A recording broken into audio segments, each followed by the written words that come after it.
Coming in and doing the same sort of logic that was applied at PSG and at City is not what JBJ could or probably should be doing at Manchester United. He could do it technically, but I don't think that's going to be happening. Couple of super chats here. What we're saying.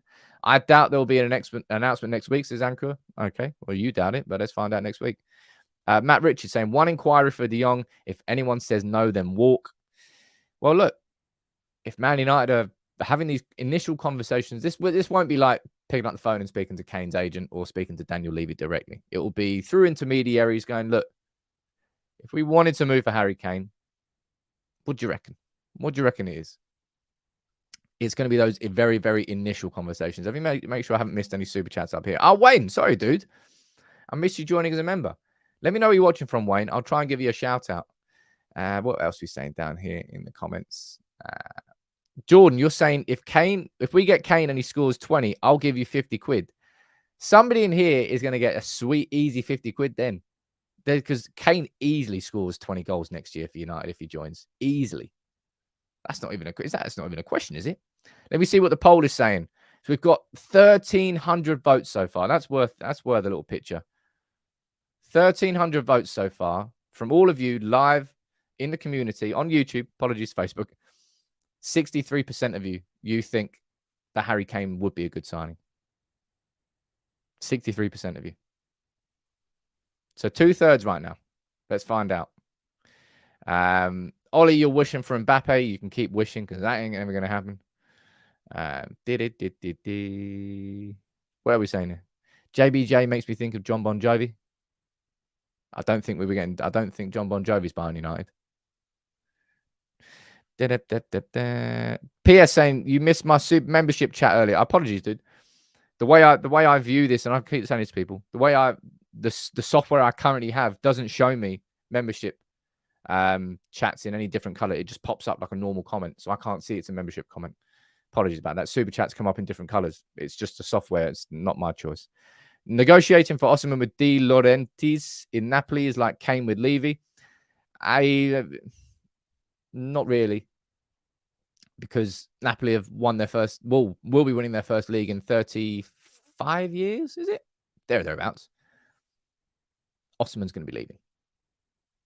Napoli going to be cashing in. That's kind of a given. I think anyway.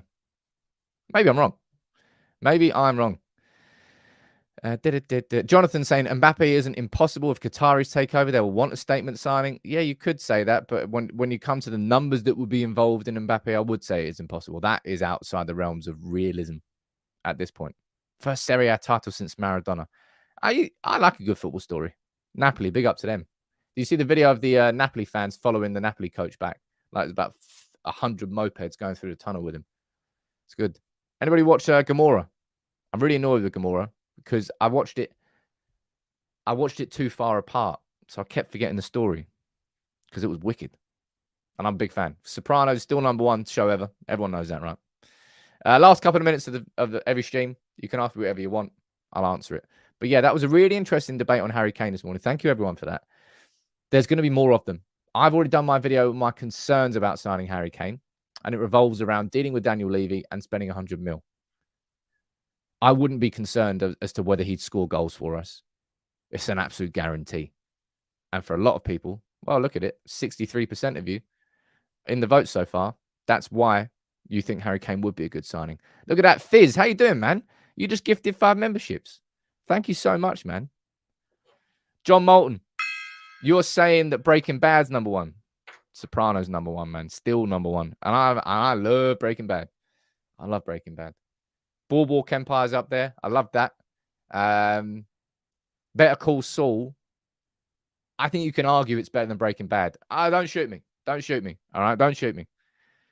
But Breaking Bad is as good as it is. The quality of writing from season 1 of Better Call Saul was incredible. True Detective Series 1. Jeez. Game of Thrones #1. Rudy. Someone ban Rudy for the comments. Game of Thrones up until... Let's not talk about the last season, Game of Thrones. Let's not talk about it. And you still mentioning Lautaro Martinez. Dude, you got a love affair with him. You got a love affair with that Martinez more than I've got a love affair with Lisandro Martinez. Sons of Anarchy. Never watched Sons of Anarchy. Honestly, if you've not watched if you've watched Breaking Bad and you've never watched Better Call Saul, I can't tell you enough. Go and watch it. Go and watch it. Jibak, you're saying, Sam, do you think Old Trafford can be renovated to the levels that Wembley is at without tearing it down? My personal take on that is no, Jibak. The infrastructure of Manchester United, like, have you sat in Old Trafford? You can't sit properly. Your knees are, you're kneeing the person in front of you. The concourses are small. The toilets aren't up to scratch. There's no Wi-Fi. Like, the basic infrastructure of the fan experience inside Old Trafford, it's just not good enough. And that, for me, is why the idea of I know you can get a new roof. I know you can build a new stand. But you've got to gut the place and rebuild it from the inside out, which you can't do unless you have a stadium that you can move to temporarily for a season or so and go there. And we don't have that. City aren't going to share a ground. I haven't even looked at it. I don't know what the nearest logistically possible stadium would be for Manchester United to potentially go for a season, hypothetically, if we were to sort of stay at Old Trafford and redevelop it. Where else are you staying down there? To be fair, I don't sit in Old Trafford, Anthony. That's fair. TRA, you always stand up. Look, I'm going to wrap this up. Okay? Thank you all for that. This is definitely going to rumble on. And if the Telegraph are correct and we're going to be making a move for him, then Harry Kane is a real possibility. And whether you like to admit it or not, he would be an elite goal scorer for our football club and guarantee you 20 goals next season. Guaranteed. More so than any other striker I think we could sign. We'll debate that a little bit further down the line. I had so many other talking points here today, but we got wrapped up in a Kane debate. I'll be here tomorrow morning, as always. Look, if you're new here, can you please subscribe? I'd love to have you as part of the community. Make sure you enter the draw for the Xbox Series X. There's only 6 days left, right? A few of you have entered so far. It's a raffle. It's only £1 per ticket. Somebody won a PS5 last month for a £5. I'm trying to figure out what the prize is going to be next month. It's going to be something bigger and better. We've had the PS5. We've had the Xbox. We've had technology. Let's move on from that. Let's go somewhere else, something a bit more exciting. But thank you, every single one of you. Make sure you drop a like on the video. I'll see you tomorrow. Actually, no, you'll see me at lunchtime today because the video, as always, will go out at lunch. Take it easy.